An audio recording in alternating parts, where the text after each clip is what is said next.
the most ambitious infrastructure project in decades, has marked another milestone 50 metres beneath the Brisbane River. Twin tunnels have been carved from Woolloongabba to Roma Street. Beneath the streets of Brisbane, something massive is being built in complete secrecy. For a staggering $19 billion, there will be twin tunnels 42 metres below the river. Machines the size of skyscrapers are carving through volcanic rock under crushing water pressure. One mistake and the entire tunnel floods in minutes. This is crossriverrail, and once it is completed, it will change Australia forever. Let's get into it.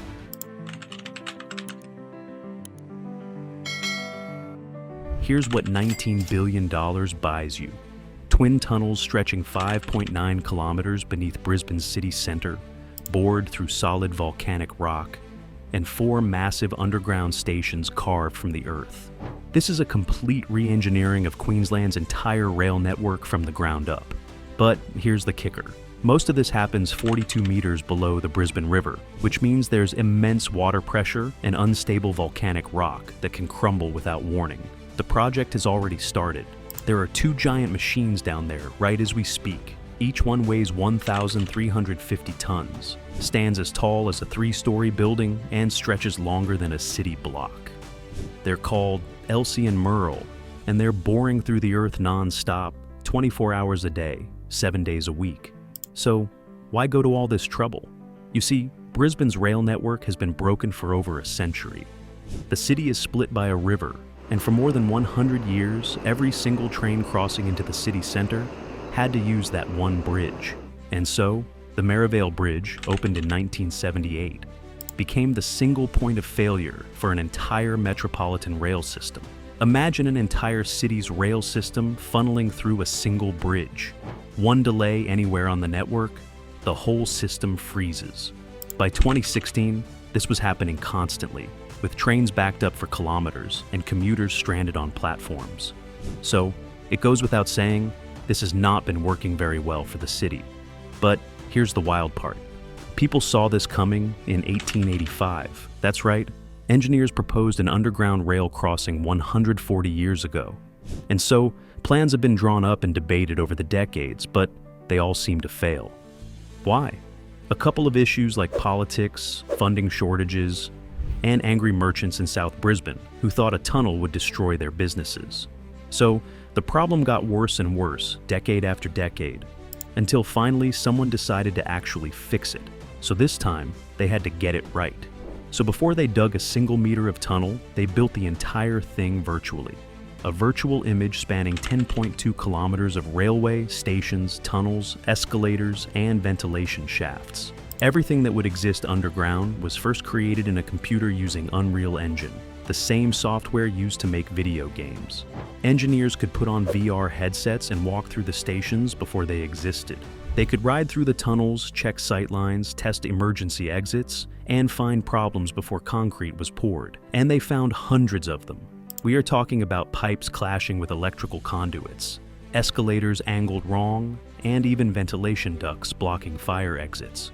Every error caught digitally saved millions of dollars and months of delays in the real world, preventing catastrophic mistakes that would have been impossible to fix underground.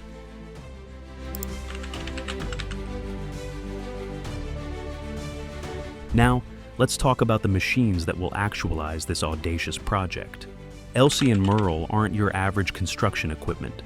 Each tunnel boring machine is 165 meters long, weighs as much as 10 fully loaded Boeing 747s, and costs roughly $80 million. At the front is a cutting head, covered in disc cutters, massive rotating blades that spin and grind through solid rock.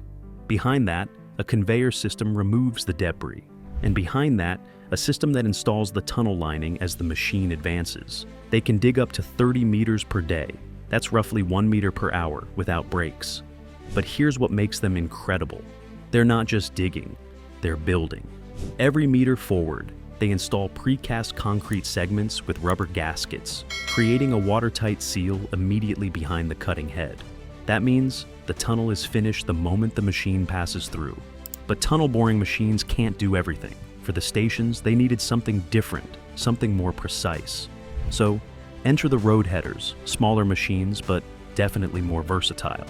Picture a giant mechanical arm with a spinning drum covered in tungsten teeth.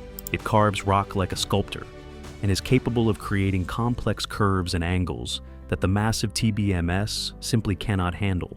Road headers dug out the massive underground caverns that became stations, spaces as tall as 4-story buildings with complex architectural features.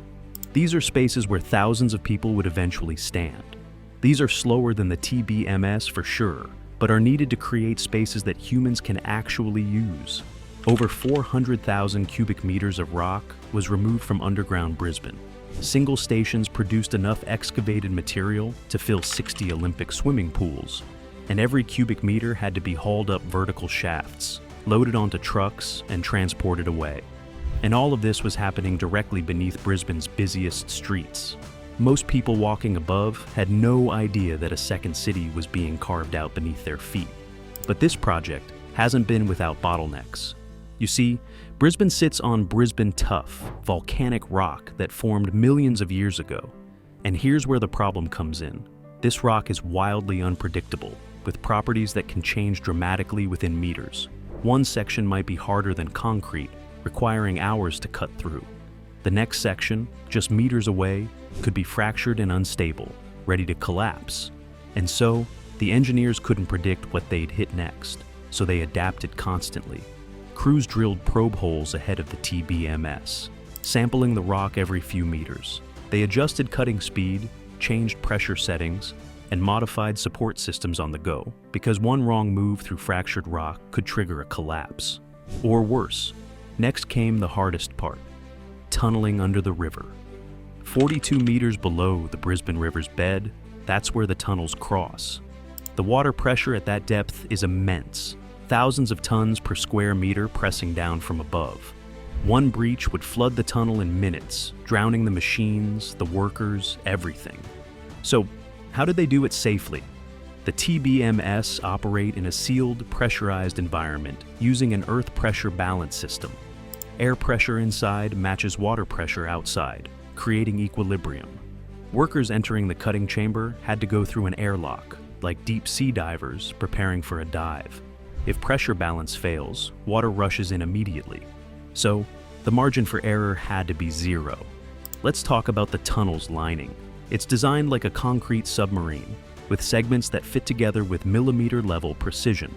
Rubber gaskets compress to form watertight seals that can withstand enormous pressure. Remember, this is a structure built to last over 100 years underwater with no failures.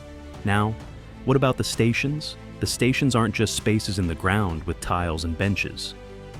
Each one was designed to feel uniquely Brisbane, inspired by Queenslander architecture with its distinctive high ceilings, exposed structural elements, and emphasis on natural ventilation.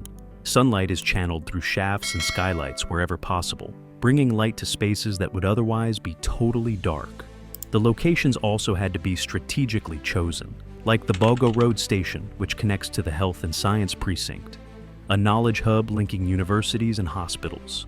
Wollongabba Station sits next to the Gabba Stadium, built to handle 40,000 people flooding in for a cricket match or concert. Albert Street Station is the first new CBD station in over 120 years, and at 50 meters deep, it's the deepest station in the city, requiring excavation that shattered all previous records. Roma Street Station becomes Brisbane's Grand Central, linking suburban trains, regional services, and interstate rail. It is essentially the transport heart of Queensland, but they didn't stop at architecture. 14 major Indigenous artworks were commissioned for the stations, massive installations that tell cultural stories and transform these spaces from transit stops into landmarks and destinations.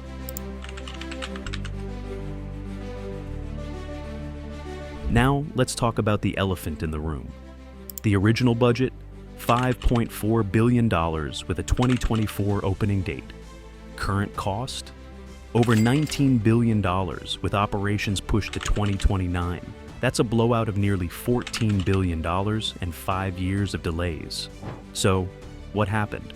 First, the original number was misleading and didn't include future maintenance, full life cycle costs, or network upgrades. When those were properly accounted for, the real price emerged. Second, contractor claims. We are talking about disputes over variations, delays, and unforeseen conditions led to legal battles that froze work for months. Third, industrial action. Strikes and stoppages cost 140 lost construction days, each one pushing the timeline further back and adding millions to the budget. And fourth, the digital signaling system. Here's the thing. Crossriverrail isn't just tunnels and stations. It requires upgrading the entire Queensland rail network to a new European train control system. That alone is a multi-billion-dollar project hidden inside the main budget. Here's what people miss when they focus only on the cost. Crossriverrail isn't just about digging tunnels and building stations underneath Brisbane. It's about unlocking an entire city that was rapidly running out of options.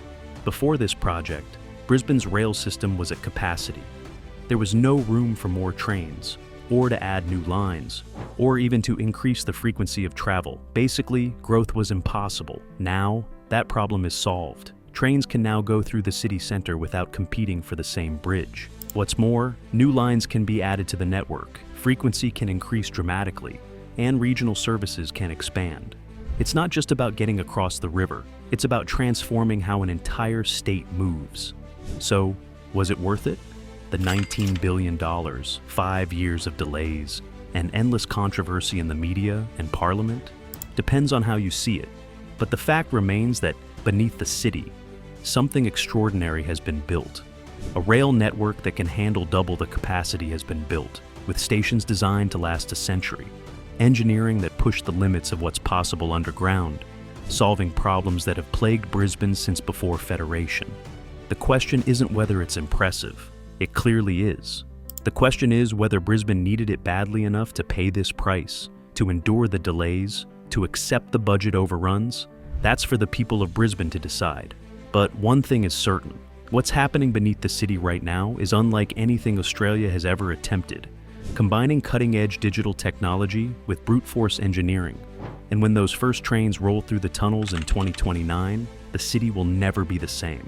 Because sometimes the only way forward is down. And there you have it. But here's a question for you to ponder on. Regardless of cost and delays, are the engineering achievements beneath Brisbane worth the price tag? Let us know in the comments.